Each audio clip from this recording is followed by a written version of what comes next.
Noong last year kasi, nagtanim ako ng Madre de Agua dahil akala ko hindi nababaha.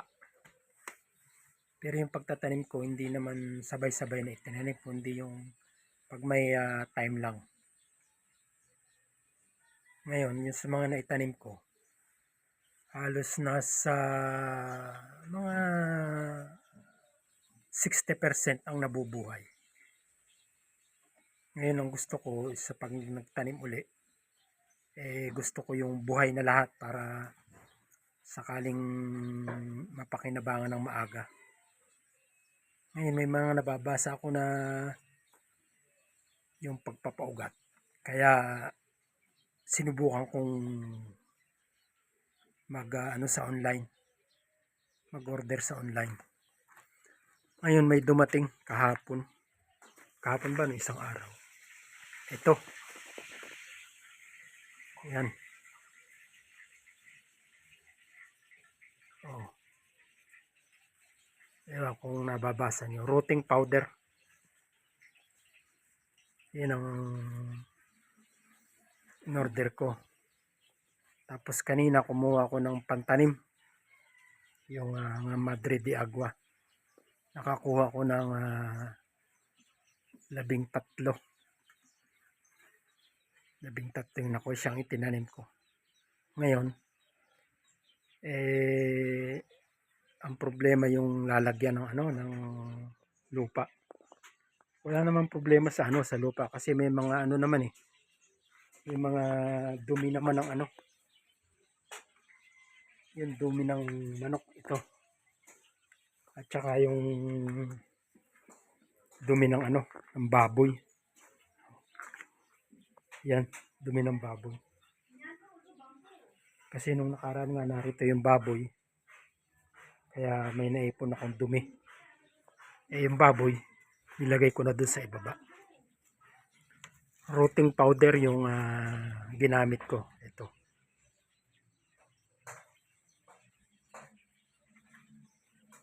Rooting powder. Kaya may nakuha naman ako kaso yung black plastic na lagayan ng mismo pagtataniman ko. Hindi ko pa nabibili.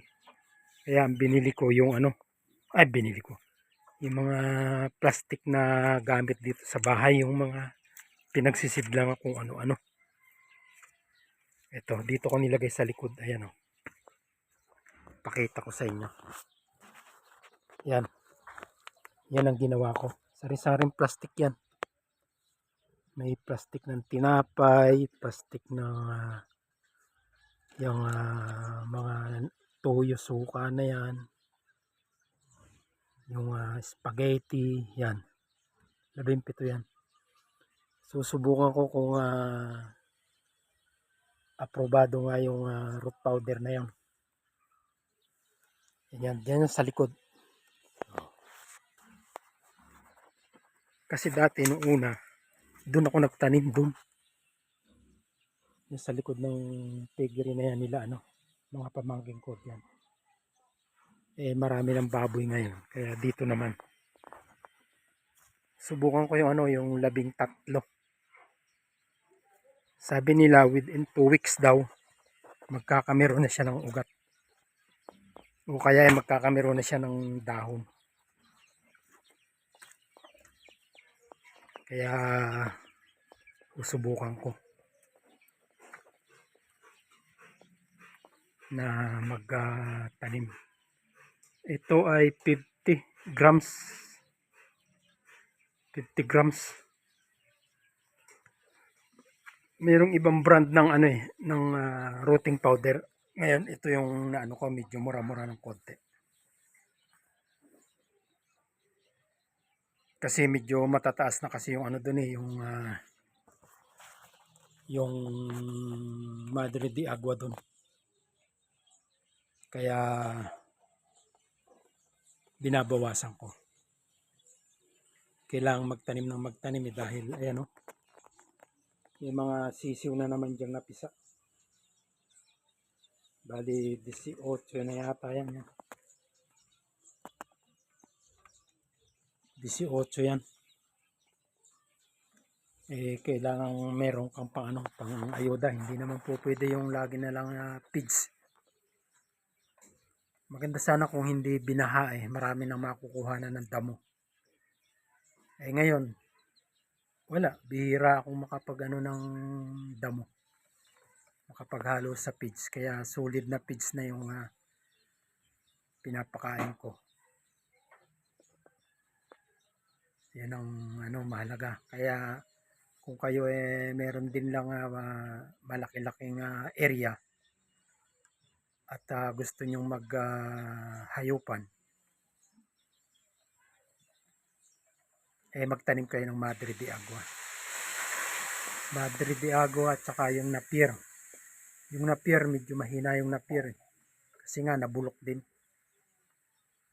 Kaya Napier, maganda yung Napier kasi yung Napier na itinanim ko, mataas na lugar doon kila sa mga bayaw ko. Pwesto ng mga bayaw ko na pinsan din dito rin sa compound. Mataas yung lugar na yun. Kaya nung bumaha ng nung unang baha, lahat natubigan. Pero yung padalawang baha, medyo mababa lang yung yung pasok ng tubig. Kaya yung nasa mataas na lugar na Napier, hindi kasi nung nabulok. Pero yung tanim ko, kung matatandaan ninyo yung aking tanim dito sa may gilid ng resort ni Manong Carling, wala, nabulok lahat yun. 300 piraso yun.